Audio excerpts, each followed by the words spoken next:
without fear before our enemies. We have sworn an oath to restore Biafra, or we die in the process. There will be no retreat and no surrender. If the option they give to us is to seek our restoration by violence, every living thing living in the zoo will be destroyed. All the animals will be destroyed. This is a promise and a pledge we are making to them. They must understand that we just don't love our country. We are fanatical about Biafra. We will do everything humanly possible to ensure that Biafra comes. It is either the flag of Biafra is raised up or I am lowered into the grave. One of the two must happen. It is better for this heaven and this earth not to exist than for Biafra not to come to pass. It is happening already. I warned you and I told you. You may disregard the agitation for Biafra and tag it as nothing. But I'm warning you today. If you continue, the wrath of God will be upon you. As I warned the zoo many, many years ago. If you don't allow we Biafrans to go, that zoological republic called Nigeria will be a worse place than Somalia. And today it is happening. What soldiers? Why should we be scared of retired soldiers when we're not scared of them when they were soldiers? When they legitimately carried guns to kill black people, we confronted them with stones. Mr. Malek, let history repeat itself. Let us confront the same people our parents confronted. Yeah. If that is going to be the case, let it be. Mr. We're not going to live in fear here because we think white farmers are former generals. They can go to hell. Murderers, generals. You're not going to retaliate? We'll not retaliate. You think we're going to give them roses? Anyone we shoot back.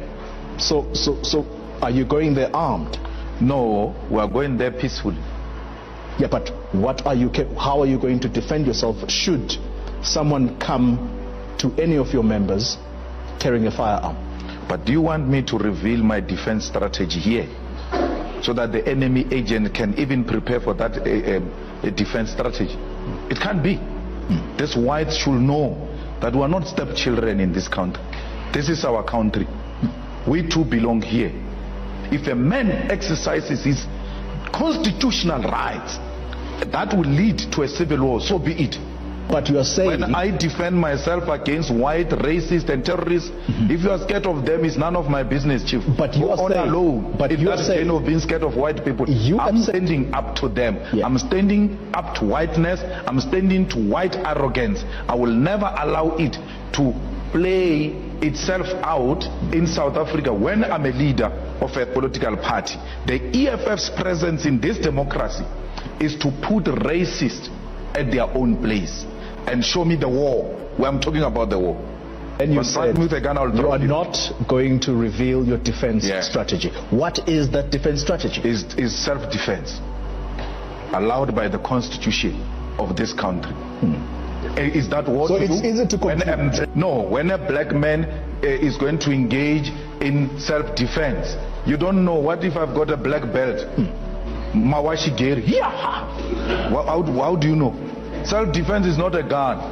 I'm going to defend myself, and you will see there that I can defend myself, and it is allowed by the constitution. I'm not going to speak like this ANC cowards.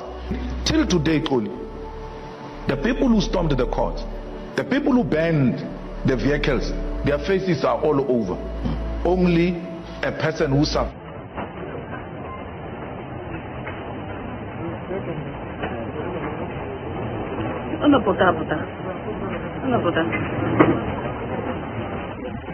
Okay, let us take from Igbo Times magazine.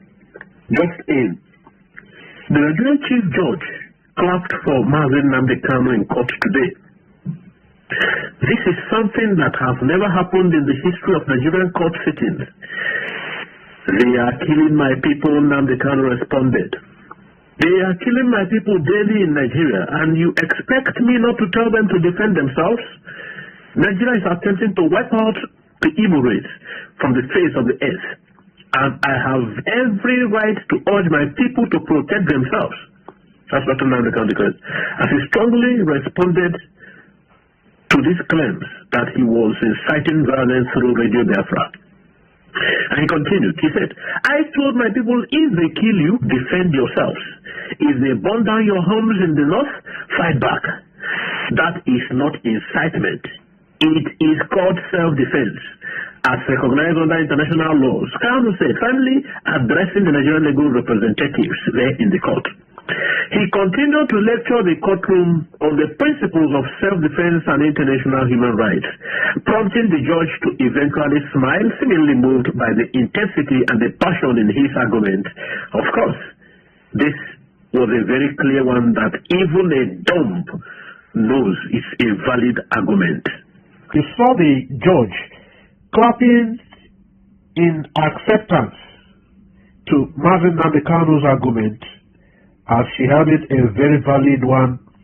She was reflecting on the most recent outing of the Director General of the DSS, where he charged the Nigerian communities to arm themselves and protect themselves from the invading terrorists who are on rampage in almost all Nigerian communities. He said this because he added himself, the Director General of the DSS, stating that the Nigerian government, the Nigerian security apparatus doesn't have all it takes to protect all of us. If we refuse to protect ourselves, we will be wiped out. This is the same argument. This is the same argument Marvin Namdekanu is making in the court. And because of this self-defense, Namdekanu has been made to see hell, suffer humiliation, deprivation, maltreatment of all kinds for more than a decade. Before the DSS body's outburst or recommendation of self-defense, before now, some couple of years ago, like 3-4 years ago, a certain governor from Zamfara State advocated for his people to defend themselves using whatever equipment at their disposal, because self-defense is the resort, the final resort or the last resort, given that the state security apparatus have not been very helpful in protecting the people. Now, we also want to reflect on the General T.Y. Danjuma's own stance some couple of years ago too. There he demanded that the people of the Middle Belt and Nigerians at large should pick up arms to defend themselves. He cited that there has been serious complicity, there are serious collaboration between the Nigerian state and the terrorists who have been on rampage. He was called, or he was invited for clarifications, which he refused to honor the invitation. Again, a week or two ago, General T.Y. Danjuma came forth to remind Nigerians that he said something like this before. Now that the evidences they were asking him some years ago abound, the evidence is everywhere now. The complicity of the state actors, the complicity of the top security echelons, the complicity of some state governors and other people in government, that this cannot be separated, nobody can have any argument to defend this anymore. Now, you can also remember that the governor of, the immediate past governor of Benue State, Otom, advocated for this self-defense, that his people should be given guns to protect themselves. He mentioned AK-47.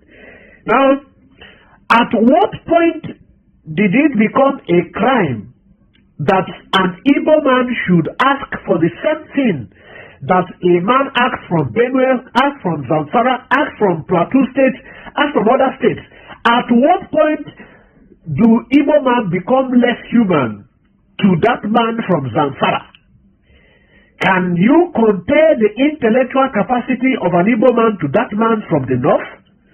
Then how come the Igbo man asking for his people to arm themselves, to defend themselves from the invading terrorists, become an act of terror, while it is an act of self-defense when same is called for from the northern part of Nigeria?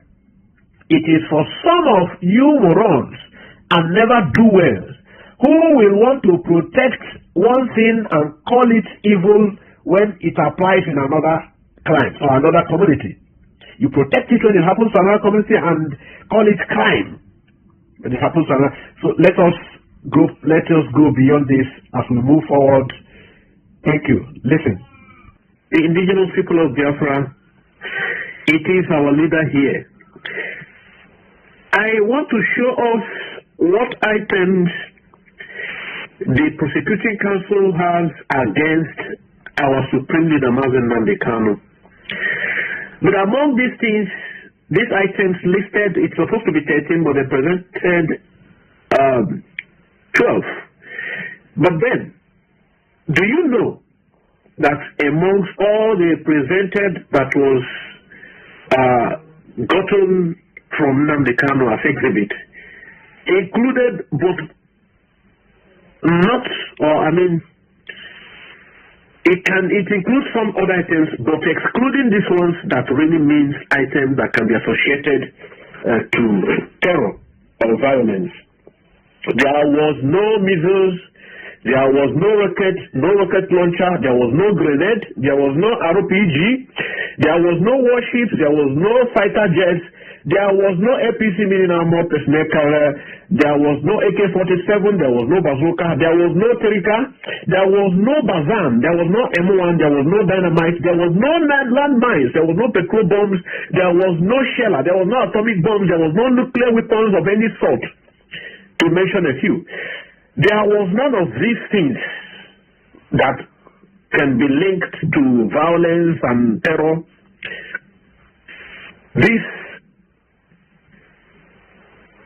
Yet, they held him up until today. None of these items that would mean terror or that would be associated to terror was found on him. Our leader, Mazen Namdekano. But one wonders, why is the government of Nigeria still holding him hostage, charging him for terrorism when there is nothing that associates to say terrorism found on him? They have no locus standi to even have him in the court. Now, see the items that they say they found on him in the Lagos hotel room as they adjourn the case to 2nd day of May 2025. Now see what the federal government of Nigeria and her court say they found on Namdekano, which they are banking on as their exhibits recovered. From the first bag 1, we have the black laptop, multi-mix transmitter, mini white notes, Apple iPad with a pouch, one gray Apple iPad with pouch, one gray MacBook with pouch, one gray MacBook with case, one mini drone sound wave speaker, 2 mini white speakers, one large computer mouse, one white adapter, one laptop adapter, one carton bag with laptop.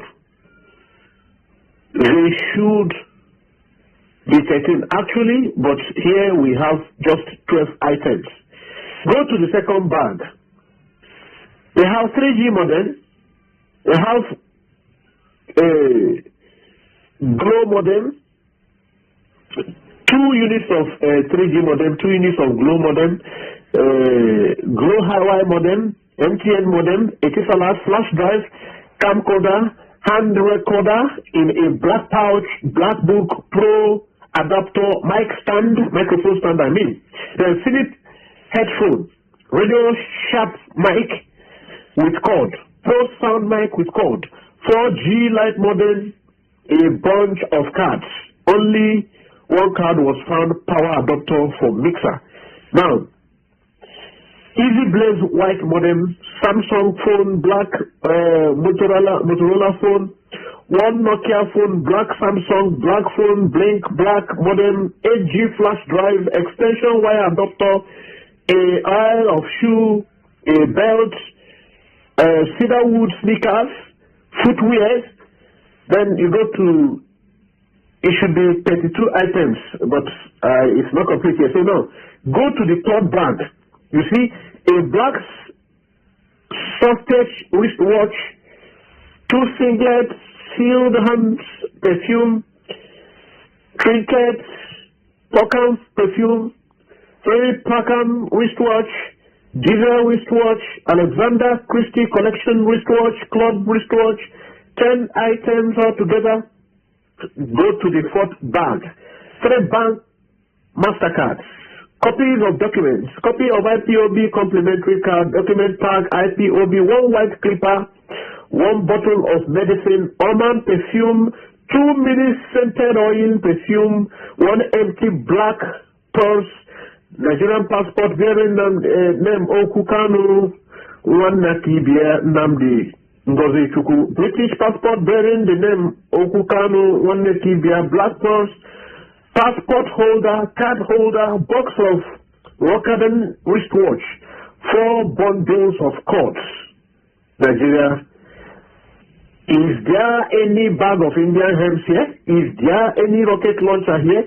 Is there any missile? Is there any military hardware or software found on him?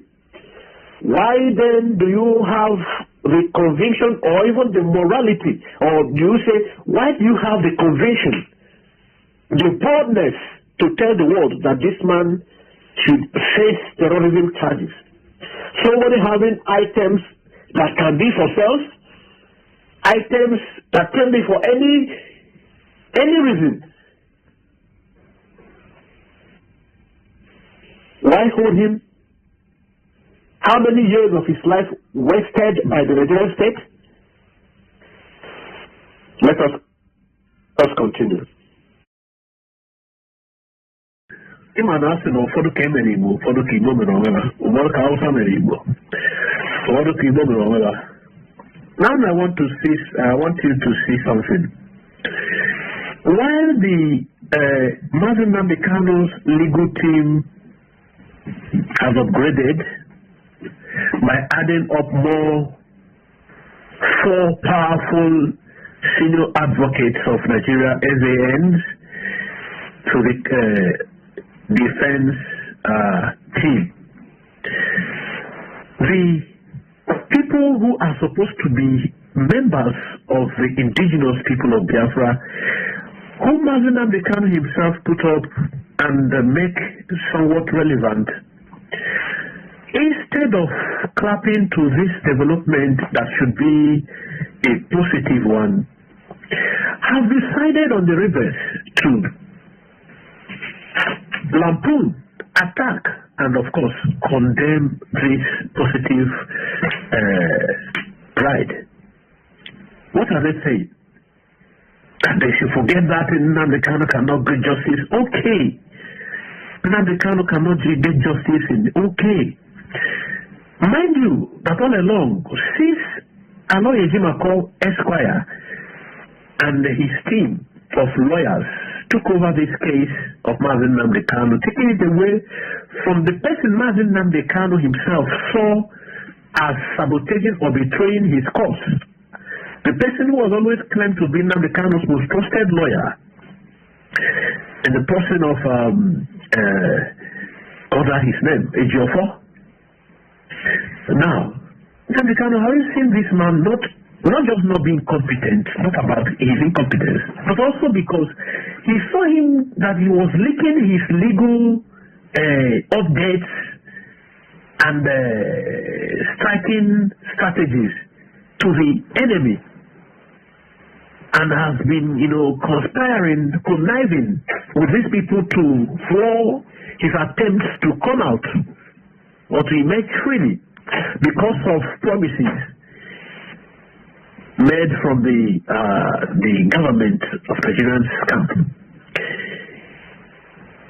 Now, all along this man, the Ejiofor, were in this case, these people were giving thumbs up, clapping, yes, oh, this is the best, this is the world, most credible, we are going to come out, merge between us, and all of that. Now, somebody who did this clapping suddenly now began to say there is no hope, there is no faith in judiciary, the legal battle should be left. Then you ask the person, since you want it to be, since you know judiciary is not an option, why were you telling us to support the Ejiofor or in the court, in the case of Nnamdi Kanu all along? Why were you telling us it was wonderful? We are going to come out. Simon should stop this and that and give it your full chance and let them do what they are doing. So why suddenly you are changing, telling us now the court is not a way forward? Now every day insulting Barrister Aloy Ejimakor to just discourage him is your own role. The caliber of senior advocates of Nigeria who are joining the case, instead of we having this retribution from the Fulani camp, it is from the IPOB fold. I am not surprised. Even in Burkina Faso, the most trusted person to Ibrahim Traore was the person used to get him down. So those who are always fast to cry or shout, I am the most trusted, I am the command and control, this is it. But that's not all of what I have come to show you today. I want you to take your mind back to 2023-24 precisely, while Oyedu was to go to court within the time Nnamdi Kanu, Aloy Ejimakor took over leadership of the council. Now, can you remember that each time Nnamdi Kanu was to go to court, these people they called US will arm a lot of people, give them guns and all of that to go shooting at the Fulani people and to go, claiming to have resurrected the ESN. Remember that this same ESN was meant for good until Nnamdi Kanu was kidnapped, and then the whole story changed. These boys who were no more taken care of now they resorted to using the good mission for selfish gains, which include kidnap and all of that. A lot of them have been apprehended by the Nigerian state security agencies in Anambra, in Imo State, and they have made concessions. Ejima, Onyami, and the rest of them. Now, all these people confessed to being involved in kidnapping, in all sorts of notorious activities. Now, because of all this, Simon said we are disbanding the ESN because it is no longer serving the purpose for which it was created. And rather, the people who sold Nnamdi Kanu want to use it to hang Nnamdi Kanu because it was created by Nnamdi Kanu. So, in view of this, he deemed it wonderful to disband it and rather use the one he created since he is working freely. So that Nnamdi Kanu's case will not be complicated. This I have done analysis on it severally, but as a flashback, why I'm doing it because this set of people called DOS again, who are under the payroll of the caliphate, have started their work again. Then look at this. From their post, I saw this. The DOS wish to advise those Fulani terrorists who camouflage as hunters to come out of Biafran land and stay alive. Stay in your places and regions and hunt because we have enough hunters in Biafran land. ESN commanders have been ordered to deal with any criminal, kidnapper, or terrorist camping in our forest and farmland. From Dr. Okadibo Chiwendum, DOS Press Secretary, April 2025. Why I have to read to show you the person so that you can search the person and know his position in the DOS. So that you don't think we are making up anything. You can see their pictures. Now, they will go cold, you will never hear anything about them until Nnamdi Kanu is about to go to court or whenever he is in the court. They want to come to revive what is already forgotten because they are on a special mission. Remember that Ikenga Uruago, who has sworn to make sure that Nnamdi Kanu never comes out,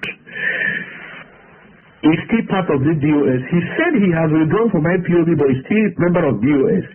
that tells you that these DOS long left Nnamdi Kanu. They are not working with Nnamdi Kanu. So the Nigerian state should also know that while they are even playing this game, they should know that they are also hanging themselves, because the Nnamdi Kanu have been absorbed of involvement with these people. Their vocal person, the Ken Guruago, who have never been condemned by the leadership of the DOS, the China Samwa slave, Noru, and the other ones. For everybody who cares to know why Simon Ekpa is declared a terrorist and declared wanted, Nnamdi Kanu is declared terrorist. None of these people is declared a terrorist. The China Samwa, who is commanding the DOS, GOC, he is the GOC. Nobody ever declared a wanted. For you to understand what we are talking about, so you can see how far they will go to make sure Nnamdi Kanu, just because they were promised juicy positions and enticing packages. But this is an African man for you. Somebody is working day and night to make sure that his people in Burkina Faso are liberated.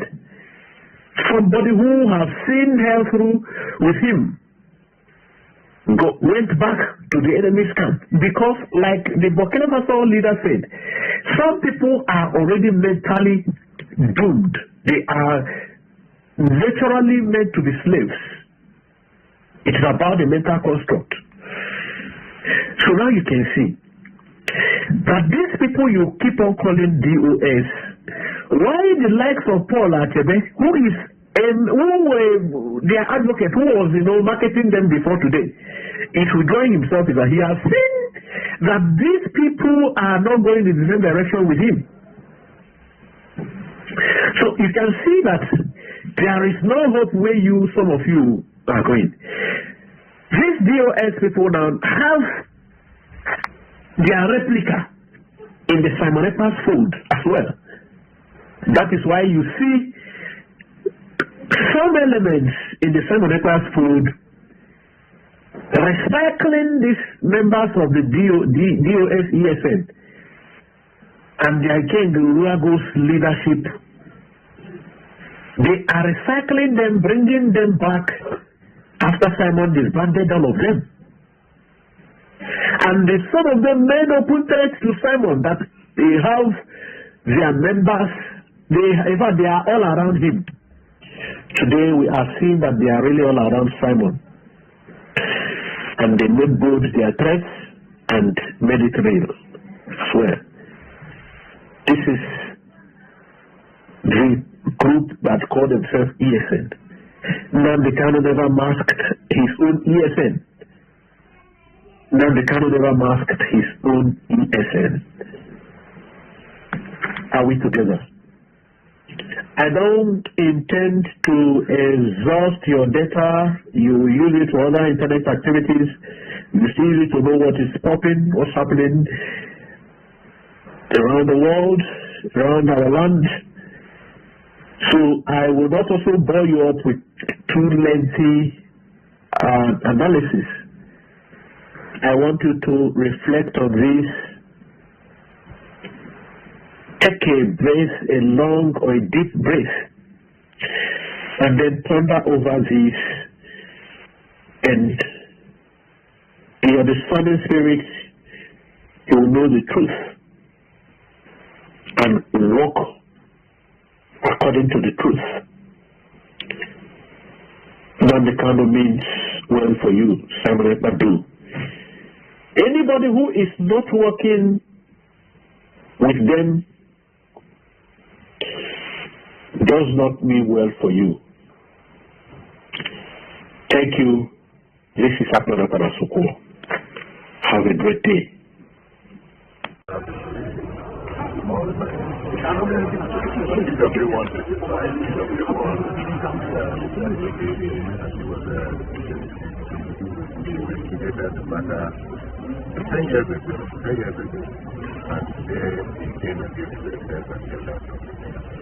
The matter is very simple. The state has a case against everybody. And we are defending it. And for the first time, the matter has been opened. And we have not watched evidence. On Friday, we are coming back to the but in the main, the matter has remained for the very soon, very light trial. And I will go by the response to continue on this case. All right. Thank you very much. Thank you.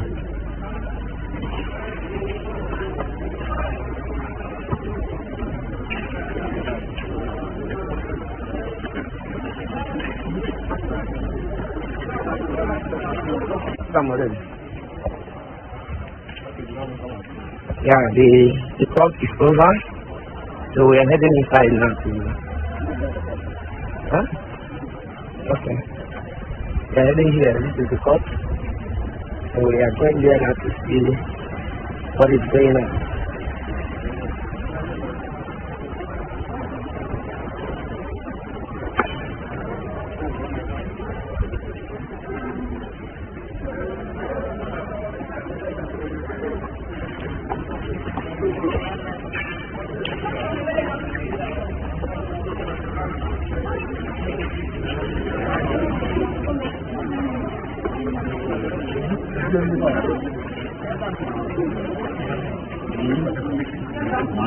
Barista.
The people I'm here are my brothers and sisters. We are all Biafrans of one mind.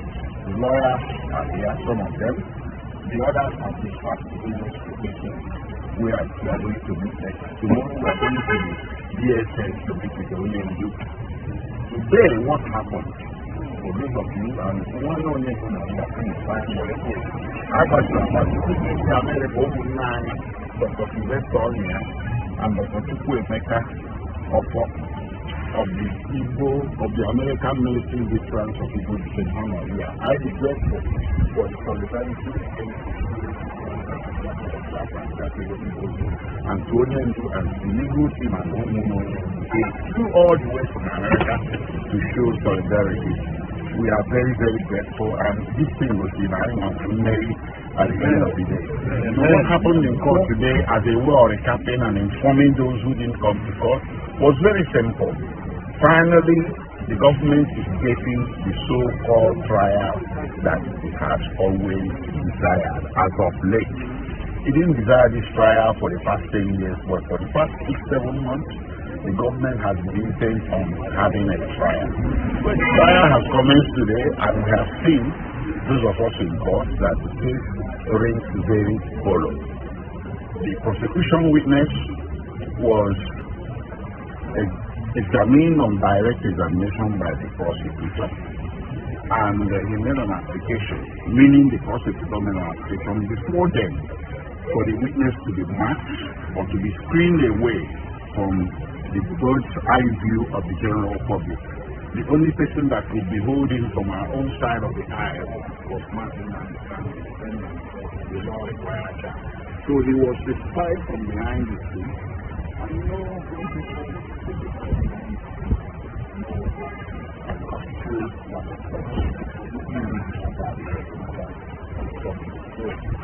given his direct examination, and the matter was adjourned to 2nd May for continuation of trial. So what is going to happen on 2nd May is very specific and simple. We are going to subject last message before examination. So I was going to ask him to explain certain things. So his own answers to the questions posed to him today will not be taken as true unless and until we can finish examining him second.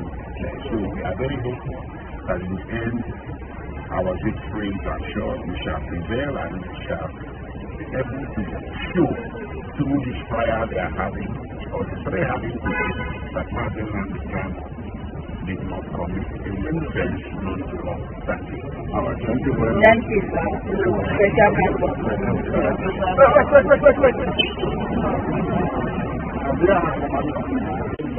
Looking for how we can help them. There were some claims by you are from the diaspora.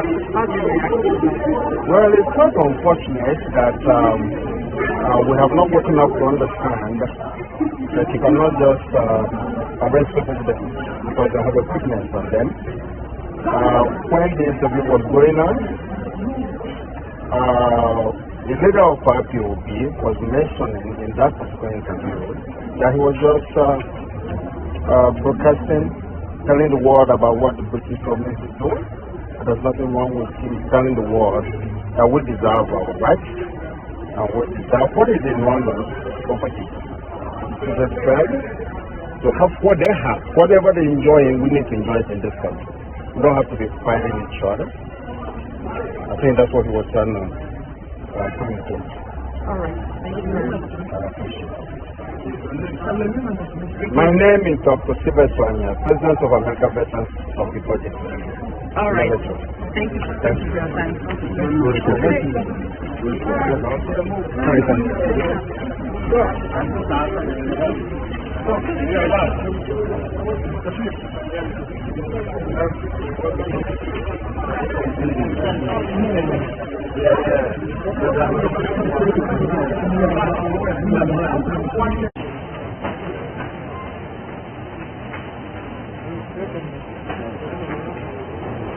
Ano puta?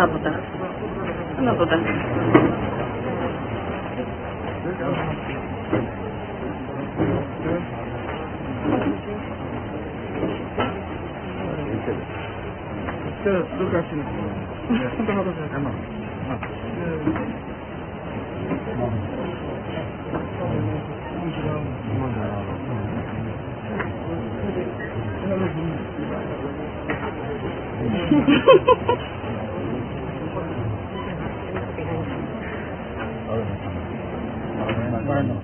Oh, that we look.